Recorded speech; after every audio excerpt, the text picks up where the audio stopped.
Welcome back at the half on the PAC Sports Network. Today we're joined by WNJ's Brian Lindquist. Brian, you and Brian Gray Talk have been a couple of the leaders for this team offensively and on the boards. Tell us a little bit about how you feel the season's gone for you guys. I feel like we're having a strong season. Even last year, I felt like when I played with him, we just had instant chemistry.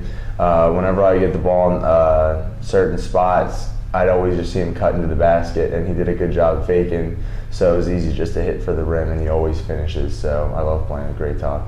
Now, you're one of the big men, so to speak, on this WNJ team. Not a lot of size per se, but you serve that role and do a lot of that dirty work as far as the rebounding goes. How much do you enjoy that? I do enjoy it. I mean, I've been doing it my whole life. So I used to be the tallest one back in middle school, and then all of a sudden in high school, I started seeing people maybe like an inch taller than me. But now it's not that hard going against people like 6'8". I'm just used to it, you know what I mean? You just can't complain, you just got to do it.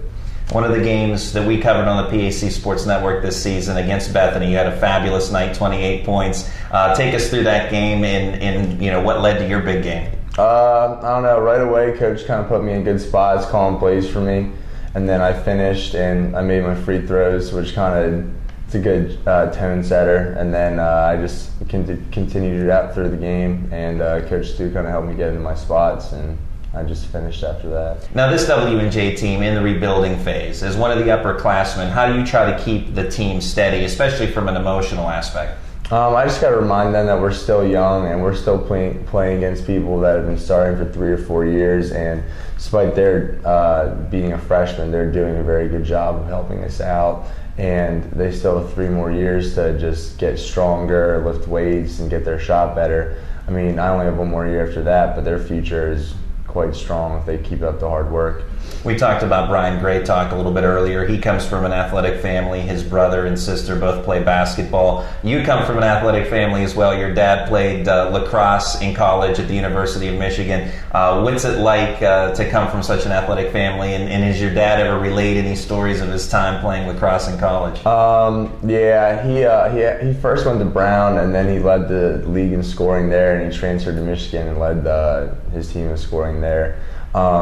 He never really had any lacrosse stories, but he was just so athletic that it probably took me until I was like in 7th grade so I could finally beat him in basketball, and he never even played basketball, so that kind of says a lot about how athletic he was, and he was just really good at everything.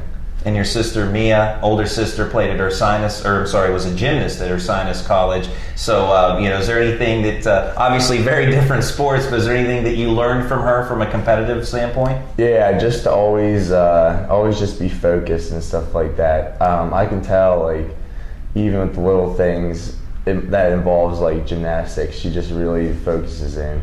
So even if like there's something in life that involves like a trade of basketball, I try to be like just really focused in about it.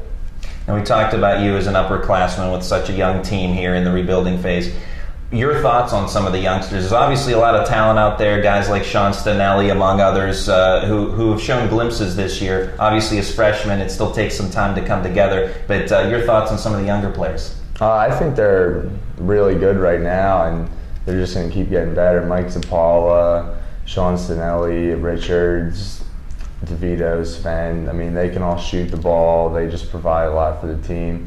Mike's blocking shots, getting boards. Sean's always driving hard to the hoop. Sven can make a 3-point shot. I mean, 2 strong point guards in Richards and DeVito. I mean, I think we got a lot good with this class, and I'm excited to see what they do in years to come. And Coach Ethan Stewart-Smith in his 2nd year now at WNJ, what's it been like to play for him? I really like playing for Stu. I mean, we might not have the wins yet, but he's definitely proven himself with his previous track record at Dickinson and also at Carnegie Mellon. He's come from 2 very successful programs, and I know like we obviously have not got the wins yet, but I wouldn't be surprised if things started to pick up next year, end of this year, maybe after I graduate, but I wouldn't be surprised at all if we started to rack up the wins here. And with a new coach, relatively new coach now in his 2nd year, as we noted, also renovations here at the Henry Memorial Center, a lot of excitement around this program. Yeah, it is nice. I mean, this room we're in is only a few months old, so, and I don't know if I'll be able to play in the new gym, but I know the freshmen will, so that's something to look forward to. You're a junior this year, but what's your major and what do you hope to do in the future? I'm a double major in history and economics. I'm thinking about law school because my sister's a lawyer, but I'm not sure. And I'm also checking out some business and accounting firms around the Pittsburgh area to intern at and hopefully work at. That's Brian Lindquist of the W&J Presidents. Brian, thanks for your time and good luck. Thank you. We'll have more coming up in a moment on the PAC Sports Network.